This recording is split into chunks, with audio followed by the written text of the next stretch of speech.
Tuhan bersamamu. Inilah Injil suci menurut Matius.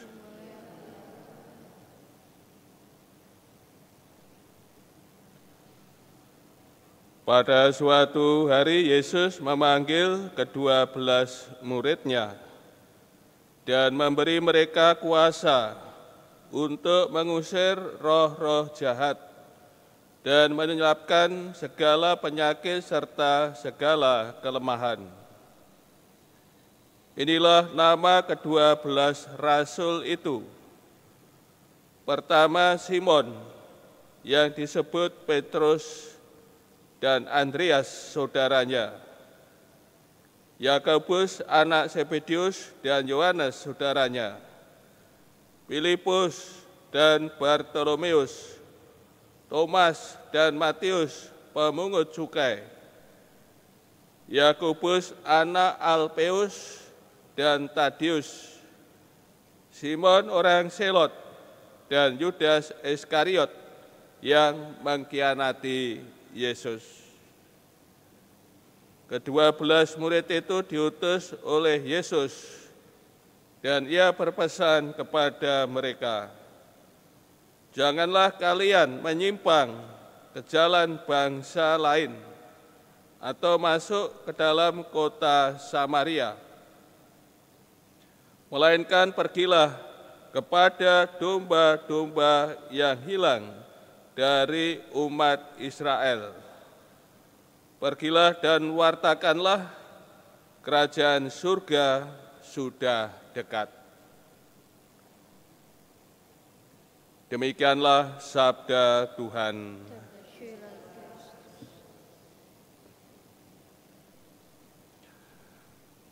Saudara-saudari yang terkasih, panenan melimpah. Ini semua berkat karya Tuhan Yesus dalam karya pengajaran, pewartaan, dan penyembuhan.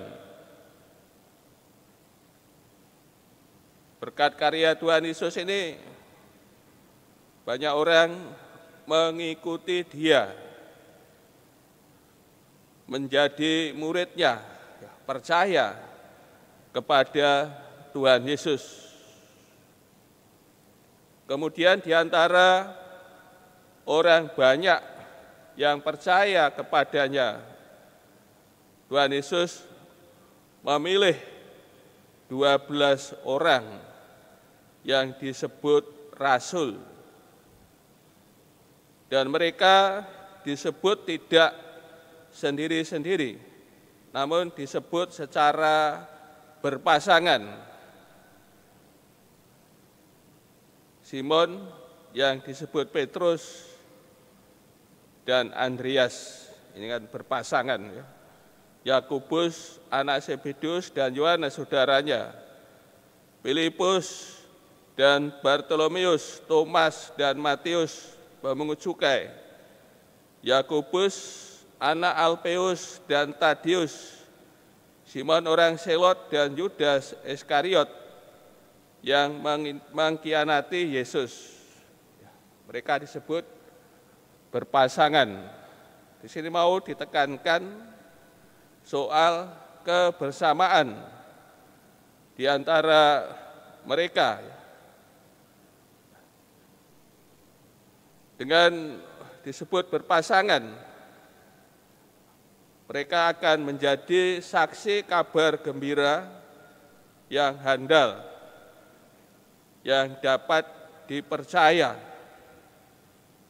bahwa kesaksian mereka bukan main-main, namun kesaksian mereka adalah ya, kabar gembira, kabar keselamatan. Maka dengan diutus atau disebut berpasangan, mereka sebagai saksi kabar gembira, kabar keselamatan yang handal. Saudara-saudari yang terkasih, mereka juga diberi kuasa yang dimiliki oleh Tuhan Yesus Kristus sendiri. kuasanya ya diberikan kepada mereka. Kuasa yang dimiliki oleh Tuhan Yesus sebelum kisah ya bacaan Injil ini, sebelumnya dikisahkan Tuhan Yesus menyembuhkan berbagai macam penyakit dan kelemahan, mengusir setan-setan. Itu kuasa yang dimiliki oleh Tuhan Yesus, sehingga setan-setan dapat diusir, mereka yang sakit disembuhkan, yang menderita kelemahan ya disehatkan. Dan kuasa ini sekarang diberikan kepada ya 12 muridnya. Maka dari kuasa yang dimiliki oleh Tuhan Yesus dan diberikan kepada mereka, mereka ini menjadi perpanjangan diri Tuhan Yesus. Karena kuasa Tuhan Yesus sekarang dilimpahkan ya, dianugerahkan ya kepada mereka. Diri mereka menjadi perpanjangan diri Tuhan Yesus. Dan melalui 12 murid ini ya, kiranya semakin banyak orang bisa terlayani, semakin banyak orang menerima kabar gembira, kabar keselamatan. Kerajaan Allah semakin tersebar, tersiar melalui 12 orang ini. Maka karya Yesus ya akan semakin dikenal ya, dialami oleh orang banyak ya, melalui 12 rasulnya. Sebagaimana tadi mereka ini dipanggil oleh Yesus dan tujuannya ya untuk diutus. Dan Tuhan Yesus berpesan, karya pertama yang harus mereka lakukan yaitu kepada domba-domba Israel yang hilang.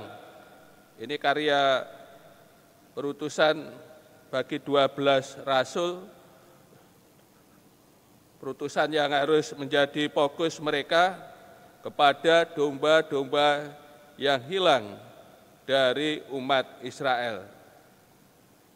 Dan warta yang harus disampaikan, kerajaan Allah ya sudah dekat. Mereka diutus untuk menghadirkan kerajaan Allah ya kepada umat manusia, khususnya kepada bangsa Israel. Saudara-saudari yang terkasih, melalui 12 rasul, ini karya Tuhan Yesus tetap berlangsung keberadaannya di muka bumi ini. Dan secara terus-menerus murid-murid Tuhan Yesus ya melanjutkan karyanya. Maka melalui sabda Tuhan ini kita semua disadarkan dan diingatkan akan diri kita sebagai murid-muridnya adalah wajah manusia Kristus yang tetap berkarya di muka bumi ini. Ini kita disadarkan, diingatkan keberadaan kita ya, murid-muridnya, bahwa kita ini adalah wajah manusia Kristus yang tetap berkarya di muka bumi ini. Maka melalui diri kita pun juga diutus berkat sakramen baptis, kita juga diberi anugerah, diberi rahmat, dan juga diberi kuasa ya untuk memberitakan kerajaan Allah, kabar gembira, mewartakan Tuhan. Dan juga melalui perayaan Ekaristi ya, setiap kali kita merayakan Ekaristi diberi tubuh dan darahnya, kita diberi Tuhan sendiri, diberi santapan bagi jiwa kita, supaya kita pun juga mampu untuk berkarya, meneruskan karya Tuhan ya, di muka bumi ini. Untuk itu kasih melalui sabda Tuhan, kita semua disadarkan dan diingatkan bahwa dalam diri kita juga dipercayakan warta kabar gembira, warta keselamatan yang harus kita siarkan, kita kerjakan di mana kita berada, mempunyai tugas perutusan untuk menjadi saksi Tuhan.